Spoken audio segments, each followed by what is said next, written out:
1933 ஸ்டாலின் ஆட்சி 6000 மக்களை சைபீரியாவின் நசினோ தீவுக்கு நாடு கடத்தியது.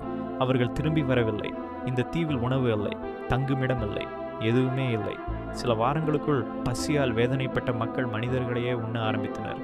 காவலர்கள் கைதிகளுக்கு கத்திகளை விற்றனர். யார் முதலில் இறப்பார் என்று பந்தயம் கட்டினர். உயிருடன் இருக்கும் மனிதர்களை வெட்டி துண்டுகளாக்கினர். மனித இறைச்சியை வெளிப்படையாக விற்றனர். குழந்தைகளை பெற்றோரிடமிருந்து பிரித்து கொண்டனர். மாதங்கள் கழித்து சில 100 உயிர் பிழைத்தவர்கள் காட்டு மிராண்டிகளைப் போல காணப்பட்டனர்.